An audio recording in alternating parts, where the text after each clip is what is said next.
नमस्कार मित्रांनो, मी राजेंद्र काळे स्वागत करतो आहे तुमचं आजच्या नवीन व्हिडिओमध्ये. मित्रांनो, हे जे प्लॅनिंग आहे लोड बेरिंगचं 32 बाय 33 फुटाचं जवळपास 1000 स्क्वेअर फीटचं कन्स्ट्रक्शन सुरू आहे आणि या ठिकाणी चौथऱ्यापर्यंतचं बांधकाम होत आलेलं आहे. या ठिकाणी 3 फूट चरी खोदून आत्रच बांधकाम केलेलं आहे. तुम्ही पाहताय हे पूर्वाभिमुख वास्तू आहे आणि पूर्वेला छोटं किचन केलेलं आहे, एक जिना आहे आणि एक देवघर ईशान्य कोपऱ्यात आणि एंट्री केलेली आहे आणि आतमध्ये हॉल आहे मोठा, 2 बेडरूम आणि 2 टॉयलेट. अशा पद्धतीनं तुम्ही प्लॅनमध्ये रचना पाहिली असेल. आणि या ठिकाणी तुम्ही पाहताय हा जो 14 इंच रुंदीचं बांधकाम आपण 4थ्या लेवलपर्यंत करत आलेलो आहोत.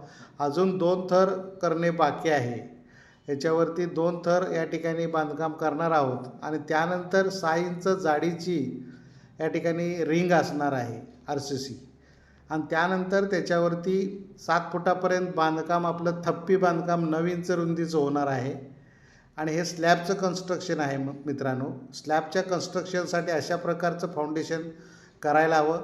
जर तुमच्याकडे चिरा जर महाग मिळत असेल तर 4थ्यापर्यंत बसाल्टचं किंवा काळ्या दगडाचं काम तुम्ही बांधीव काम करून घेऊ शकता आणि त्याच्यावर ते रिंग टाकून बांधकाम चिऱ्याचं घेऊ शकताय. अशा प्रकारचं हे तुम्हाला चारी बाजूकडून दाखवतो आहे. 14 इंच रुंदीचं हे आत्रच बांधकाम आहे आणि याच्यावरती रिंग टाकल्यानंतर 9 इंच थप्पी बांधकाम होणार आहे आणि हे स्लॅब लेवलपर्यंत आपण थप्पी बांधकाम करणार आहोत आणि 10 फुटाला स्लॅब टाकल्यानंतर त्याच्यावरती पॅरापेट वॉल आपण कुडी बांधकाम किंवा थप्पी बांधकाम करू शकतो.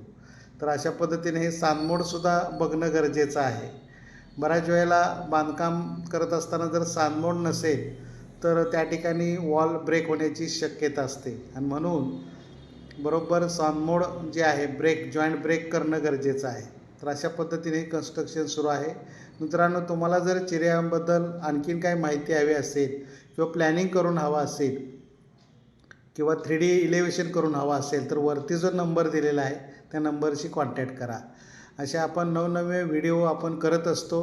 तुम्हालासुद्धा यातून माहिती मिळते आणि कशा प्रकारचं काम केलं जातं याचा लाईव्ह डेमो आपण दाखवत असतो. आणि कोकणामध्ये चिरे बांधकामच असल्यामुळं पूर्णपणे फाउंडेशनपासून वरती पॅरापेट वॉलपर्यंत चिरेच वापरले जातात.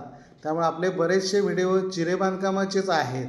बऱ्याच वेळेला कन्फ्युजन होतं की आपण माहिती आपण सांगतोय आणि त्या माहितीच्या आधारे तुम्हीसुद्धा स्वतः कन्स्ट्रक्शन करू शकता किंवा कॉन्ट्रॅक्टरला जरी काम दिलं तरी तुम्हाला काय बघायचं आहे, कशा पद्धतीनं काम व्हायला पाहिजे यापासून तुम्हाला बोध मिळत असतो. आणि बरेचसे आम्हाला कमेंट करूनसुद्धा सांगत असतात की तुमच्या व्हिडिओमुळे किंवा तुमच्या व्हिडिओमुळे पाहिल्यामुळे आम्हाला टेक्निकल नॉलेज बांधकामाबद्दलची माहिती होत असते आणि त्यातून आमचं बांधकाम आम्ही चांगल्या प्रकारे करून घेऊ शकतो.